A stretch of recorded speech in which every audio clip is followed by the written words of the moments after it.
High বন্ধুরা, good morning সবাইরা। আশা করি তোমরা সবাই ভালো আছো। আমিও ভালো আছি, খুব একটা বেশি না। যখনই সকালে আজকে ঘুম ভাঙে আমার, উঠাই দেখি যে বাবা বমি করতেছে। এই জিনিসটা আমার খুব একটা বেশি ভালো লাগলো না সকালবেলা। আর বাবা তাছাড়াও কয়েকদিন ধরে শরীরটা খুব বেশি ভালো না। তো আমিও আমি উঠে ঘুমের থেকে ব্রাশ টাশ করে বাবার ওষুধ দিলাম। গ্যাস্ট্রিকটা আর কি বাড়ছে, হয়তো যেরমভাবে বমি করছে ওইটা গ্যাস্ট্রিকেরই হয়। তো কাকু ওইদিকে আমার কল করলো, বাবার মালিকে। আমি বললাম যে আজকে শরীর খারাপ, যাইতে পারবো না। তো জানি না বাবার লোকে কী কথা কইলো, আমার টুক আমি কইলাম। আমিও চা খাইরা বাইরে পড়লাম সারাদিনের নামে দোকানে। কারণ দেখো, বাবার বেমার হয়েছে আমি জানি, বা শরীর খারাপ হয়েছে।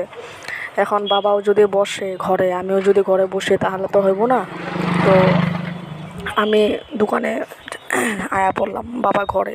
বোনরে কয়েছি যে টাইম মতো ওষুধ খাওয়াই দিস, আর যত পারস একটু সিদ্ধ ভাত দিস, যাতে মশলাপাতি না খাস।